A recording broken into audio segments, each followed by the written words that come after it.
आज सुबह मॉर्निंग में जब मैं क्लास ले रहा था, तो एक स्टूडेंट ने पूछा सर कि ये एक्सप्लिसिट और इम्प्लिसिट फंक्शन क्या होता है?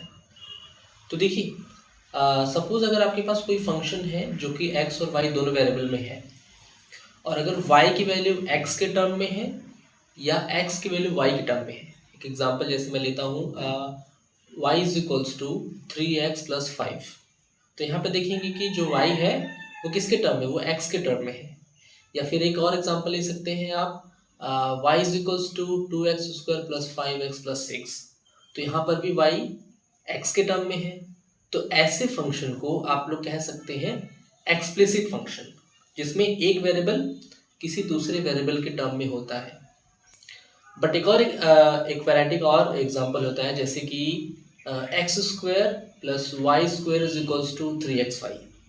तो यहाँ पे देखेंगे कि जो x है वो y के टर्म में नहीं है और जो y है वो x के टर्म में नहीं है, दोनों ही मिक्स्ड है ना। एक और एग्जांपल आप ले सकते हैं, जैसे कि z² = 3xz + 5। तो यहाँ पर भी देखेंगे कि आप जो वेरिएबल x और z है वो दोनों ही मिक्स्ड है, x z के टर्म में नहीं है और z x के टर्म में नहीं है। तो ऐसे फंक्शंस जहाँ पे दोनों के दोनों वेरिएबल या more than two variable mixed होते हैं, उसको हम लोग कहते हैं इम्प्लिसिट फंक्शन।